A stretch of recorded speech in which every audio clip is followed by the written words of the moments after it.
అందరికీ నమస్తే నొల్లా welcome to MR media Telangana. This is Rekha. సుప్రీంకోర్టులో కొట్లాడి తెలంగాణ నీటి వాటా హక్కులను తెలంగాణ రాష్ట్రానికి వచ్చేటట్టు చేసిన ఘనత పోయిన ప్రభుత్వానిది. వాస్తవానికి ఎన్ని అవకతవకలు జరిగినప్పటికీ కూడా ప్రజలకు మంచి చేసిండ్రా లేదా అనేది ఆలోచన చేయాలి తప్ప నిజంగా దొరికిన దాన్ని భూతద్దంలో పెట్టి చూస్తా అంటే ఆగమవుతుంది. ఇప్పుడు ఆగమవుతున్నట్టు కథ. రేవంత్ రెడ్డి నిరంకుశ పాలనకు సుప్రీంకోర్టులో ఎదురు దెబ్బ దాకింది. రేవంత్ రెడ్డి అణిచివేతకు ఇలా సుప్రీంకోర్టు ఒక చెంపపెట్టు సమాధానం ఇచ్చింది. నేను ఇక్కడ సవాల్ చేసి మరి అక్కడి దాకా పోతా అని చెప్పేసి ఆలోచన చేసి 10 లక్షల రూపాయలు ఖర్చు పెట్టుకొని మరి అక్కడ అడ్వకేట్లను నియమించి అందరినీ నియమించి అది చేస్తే ఇలా పిటిషన్ను కొట్టిపారేసింది సుప్రీంకోర్టు ధర్మాసనం. ఒక సబ్స్క్రైబ్ చేసుకోండి. మీ ఒక్క సబ్స్క్రైబ్ నాకు ఎంతో బలాన్ని ఇస్తుంది. ఆ ముచ్చట్లన్నీ మాట్లాడుకుందాం. రైట్. పోయిన సంవత్సరము ఒక ట్విట్టర్ అకౌంట్ అంటే నల్లబాలు అని చెప్పేసి శశిధర్ గౌడు అని చెప్పేసి ఒక అన్న ఉంటాడు. ఆ అన్న బీఆర్ఎస్ పార్టీ నుంచి బయటకి వెలువరించిన ఒక అంశాన్ని రీపోస్ట్ కొట్టిండు. ట్విట్టర్ వేదికగా ఎక్స్ వేదికగా రీపోస్ట్ కొట్టిన దానికి ఏం చేసిండ్రు, దాదాపు తప్పుడు కేసులు పెట్టిండ్రు, ఇబ్బందికరమైన పరిస్థితులు క్రియేట్ చేసిండ్రు, 3 FIRలు ఫైల్ చేసిండ్రు. హైదరాబాద్కు దూరంగా ఉన్న ఎక్కడో కరీంనగర్, రామగుండం ఆ ఏరియాలలో జైల్లో పెట్టిండ్రు. 20 రోజుల పాటు ఇబ్బందులకు గురి చేసిండ్రు. వాళ్ళ కుటుంబం చుట్టూ నిఘా పెట్టి 40 రోజుల పాటు ఇబ్బందికరమైన పరిస్థితులు ఏర్పాటు చేసి ఆఖరికి అన్నం తింటున్న ఆ శశిధర్ గౌడ్ అనే వ్యక్తిని లాక్కొని పోయిన తర్వాత అరెస్టు చేసి 20 రోజులు జైల్లో పెట్టి ఇబ్బందికరమైన పరిస్థితులు క్రియేట్ చేసి ఒక దాంట్లో బెయిల్ వస్తుంది అన్న మోపుకి ఇంకొకటి కేసు ఫైల్ చేసి బెయిల్ రాకుండా చేసి దాదాపు 20 రోజుల పాటు జైల్లో పెట్టి ఇబ్బందులకు గురి చేసిండ్రు. రైట్. హైకోర్టు ధర్మాసనం ముందు హాజరుపరిచిన తర్వాత హైకోర్టు ధర్మాసనం ఆయన మీద వేసిన కేసులు చెల్లై ఆ FIRలు వేస్ట్, ఇందులో పసలేని కేసు రీట్వీట్ చేయడం, గతంలో చాలాసార్లు హెచ్చరికలు జారీ చేసిండ్రు. ఇది ప్రజాస్వామ్యం, భావ ప్రకటన స్వేచ్ఛ ఉంటుంది, మాట్లాడే హక్కు ఉంటుంది అని చెప్పేసి ఎన్నోసార్లు ధర్మాసనాలు హెచ్చరించినప్పటికీ కూడా వీళ్ళ పోకడలో మార్పు లేదు. ఒకటే ఒంటెద్దు పోకడబోవుడు. ప్రశ్నిస్తున్నలను అణగగొట్టాలి, ప్రశ్నిస్తున్నల గొంతులను అణిచివేయాలి, పోలీసు బూటుకాలతోని అది చేయాలి అని చెప్పేసి సోషల్ మీడియాలో పోస్టులు పెడితే ఇక్కడ అరెస్టు చేసి ఇబ్బందులు పెట్టాల్సిన అవసరం ఏమున్నది? అయితే మీరు సమాధానం చెప్పుర్రి, లేకపోతే సపడే కూకోర్రి. మౌనం అర్ధాంగీకారం అన్నట్లు అదే నిజం కావచ్చని ప్రజలు డిసైడ్ అవుతారు.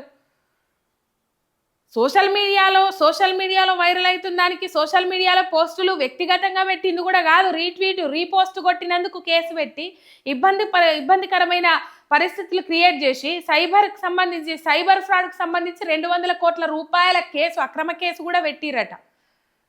ఇట్లా 3 FIRలు నమోదు చేసి ఇది చేస్తే హైకోర్టు ధర్మాసనం లాగి పెట్టి చెంప మీద కొట్టినట్టు చేసింది. ఇక్కడ కొట్టిపారేసింది. ఆయన మీద అయిన 3 కేసులు ఏవైతే ఉంటాయో ఆ 3 కేసులను కొట్టేసింది. ఇది పసలేని కేసు, ఇది వేస్ట్ అని చెప్పేసి కొట్టిపారేసింది. అంతటితో ఆగకుండా రేవంత్ రెడ్డి ప్రభుత్వం స్వయంగా 10 లక్షల రూపాయలు ఖర్చు పెట్టుకొని సుప్రీంకోర్టు ధర్మాసనంలో పిటిషన్ వేసిండ్రు. సుప్రీంకోర్టు ధర్మాసనం ఇలా 20 నిమిషాల సుదీర్ఘ వాదనల తర్వాత ఇది పసలేని కేసు, ఇది వేస్ట్ కేసు, ప్రశ్నించే హక్కు ఉంటుంది, భావ ప్రకటన స్వేచ్ఛ ఉంటుంది, ఇదేంది, ఇది పిటిషన్ వేయుడేంది, దానికి వకాల్తా ప్రభుత్వం పుచ్చుకునుడేంది, ప్రభుత్వం తరపున పిటిషన్లు వేసుడేంది, ప్రశ్నిస్తున్న వాళ్ళని అణిచివేయడం ఏంది, ప్రభుత్వ వ్యతిరేక కార్యకలాపాలు ప్రజా వ్యతిరేక కార్యకలాపాలు ప్రభుత్వం చేస్తున్నప్పుడు ప్రభుత్వ వైఫల్యాలను ప్రశ్నించే హక్కు ఉంటుంది, ప్రతి ఒక్కరికి ఉంటుంది. దాని మీద పిటిషన్లు వేయాల్సిన అవసరం ఏమున్నదని చెప్పేసి కొట్టిపారేసింది సుప్రీంకోర్టు ధర్మాసనం. ఇది ఒక ఎదురు దెబ్బ అని చెప్పుకోవాలి. ఈ నిరంకుశ పాలనకు, ఈ నిరంకుశ పోకడకు ఒక ఎదురు దెబ్బ అని చెప్పుకోవాలి. సుప్రీంకోర్టు ధర్మాసనాలు అంటే లెక్కలేదు, హైకోర్టు ధర్మాసనం అంటే లెక్కలేదు, దేశంలో అత్యున్నత న్యాయస్థానం అంటే కూడా లెక్కలేదు రేవంత్ అన్న కంటే మీరు అర్థం చేసుకోండి.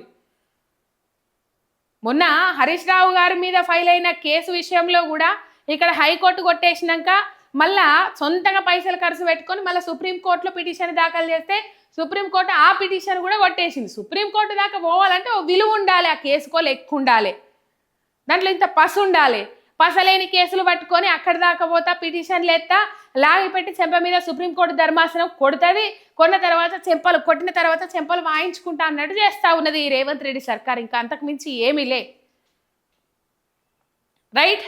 రాహుల్ గాంధీ ఏమో అక్కడ రాజ్యాంగం చేతుల పట్టుకొని రాజ్యాంగం అని చెప్పేసి ఆయననేమో పెద్ద ఎత్తున అవి చేసుకుంటూ పోతాడు. కానీ ఇలా వాళ్ళ ప్రభుత్వం ఉన్నది, ఈడ తెలంగాణ రాష్ట్రంలో కాంగ్రెస్ ప్రభుత్వం ఉన్నది. వీళ్ళు పోతున్న పోకడలకు విధానాలకు మాత్రం అడ్డుకట్టేయడు రాహుల్ గాంధీ. ప్రశ్నిస్తే ప్రశ్నించద్దు, మాట్లాడితే మాట్లాడద్దు, సర్కారు వైఫల్యాలను ఎత్తి చూపద్దు, సర్కారు ప్రజలకు చేస్తున్న ద్రోహాన్ని ప్రశ్నించద్దు, ప్రజలకు ఇచ్చిన హామీలు 6 గ్యారంటీలు ఎగబెడితే ప్రశ్నించద్దు. ఇట్లా వేసుకుంటూ పోతారు అన్నట్టు. వాళ్ళు తానా అంటే వీళ్ళు తందానా అనాలి. అట్లాంటివి కూడా ఉన్నాయి కదా కొన్ని. ఇలా రేవంత్ రెడ్డి మాట్లాడిన ముచ్చట్లన్నీ అట్లాంటి వాళ్ళు రాసినాయే కదా. విషం కక్కుడు రాతలే కదా, విషం జిమ్మే రాతలే కదా, ఇవన్నీ విషపు మాటలు కదా. రైట్. మొత్తం మీద రేవంత్ రెడ్డి సర్కారుకు సుక్కెదురైందని చెప్పుకోవాలి. సుప్రీంకోర్టు ధర్మాసనంలో పెద్ద ఎదురుదెబ్బ. నిజంగా సొంతంగా పైసలు ఖర్చు పెట్టి ప్రజాధనం వృధా చేసి నన్ను కోస్తే రూపాయి లేదు, నన్ను కోసిన రూపాయి లేదని చెప్పేసి మెస్సీతోని ఆట మెయింటెనెన్స్ ఖర్చులు 100 కోట్లు, 200 కోట్లు, 300 కోట్లు, గ్లోబల్ సమ్మిట్ కోసం 100 కోట్లు, ఇట్లా ప్రజాధనాన్ని అప్పనంగా తగలబెట్టుకుంటా ఆగం చేసుకుంటా ఇలా ప్రజలకు రైతు బంధు ఏవా అంటే రైతు బంధు లేదు, నిరుద్యోగులకు ఉద్యోగాలు ఏవయ్యా అంటే ఉద్యోగాలు లేవు, రైతులకు రైతు భరోసా లేదు, రుణమాఫీ కానీ రైతులకు రుణమాఫీ లేదు. ఇట్లా చెప్పుకుంటూ పోతే కళ్యాణ లక్ష్మి లేదు, కళ్యాణ లక్ష్మి కింద తులం బంగారం లేదు. అన్ని హామీలు ఇచ్చి కూర్చున్నారు కదా. పెన్షన్లు, బకాయిలు, పెండింగ్లు, రిటైర్మెంట్ బెనిఫిట్స్ ఇవి లేవు. ప్రభుత్వ ఉద్యోగులను ఇబ్బంది పెట్టడు. ఈ కథ అంతా నడుస్తూ ఉన్నది. కానీ ఏమనంటే కొత్త పైసలు లేదని చెప్పేసి మాట్లాడతాడు. దుబారా ఖర్చులు ఉంటాయి, రేవంత్ అన్నయ్య ఎకిలి ఏడుపులు ఉంటాయి, అంతకు మించి ఇంకేమీ లేదు. పోయినప్పుడల్లా 3 కోట్ల రూపాయలు స్వాహా అంటాడు. వీడికి 62 సార్లు వాయే. Delhi to Hyderabad, Hyderabad to Delhi. మన దావోస్కు పోయి 1 కోటి రూపాయలు స్వాహా హార్వర్డ్ యూనివర్సిటీలో క్లాసుల కోసం పోయినా అని చెప్పేసి ఇట్లా ప్రజాధనాన్ని అప్పనంగా కాజేస్తున్నారు. ప్రజలకు ఏమైనా మంచి చేద్దామని లేదు, ఆ ప్రజలకు మంచి చేస్తలేవు అని చెప్పేసి ప్రశ్నిస్తున్న వాళ్ళ మీద కేసులు, అక్రమ కేసులు పెట్టాలి. అక్రమ కేసులు హైకోర్టు ధర్మాసనం కొట్టయితే సుప్రీంకోర్టు దాకా పోవాలి, సుప్రీంకోర్టుతోని మొట్టికాయలు తినాలి. గిదే తరీక, ఇంకొకటి ఏమీ లేదు. ఇట్లా ఇది రేవంత్ రెడ్డి సర్కార్కు పెద్ద ఎదురు దెబ్బ అని చెప్పుకోవాలి. ఇంకా సోషల్ మీడియా వాళ్ళ మీద లేకపోతే సోషల్ మీడియాలో ప్రశ్నిస్తున్న మీద కేసులు పెట్టేటప్పుడు ఆలోచన చెయ్యాలి. అయ్యో అంటే కోపం ఇంటి దవ్వడం అంటే ఎట్లుంటుందన్నా? నన్ను అనేటోళ్ళే ఉండొద్దు, నన్ను మందలించేటోళ్ళే ఉండొద్దు అంటే ఎట్లా? మరి అనకముందే చేసి పెట్టి ఇచ్చిన హామీలని ప్రజలు ప్రశ్నించకముందే చేసి పెట్టి అయిపోతుంది. ఇది కథ. ఒక సబ్స్క్రైబ్ చేసుకొని సపోర్ట్ చేయండి. మీ ఎంఆర్ మీడియా తెలంగాణ చిన్నారు.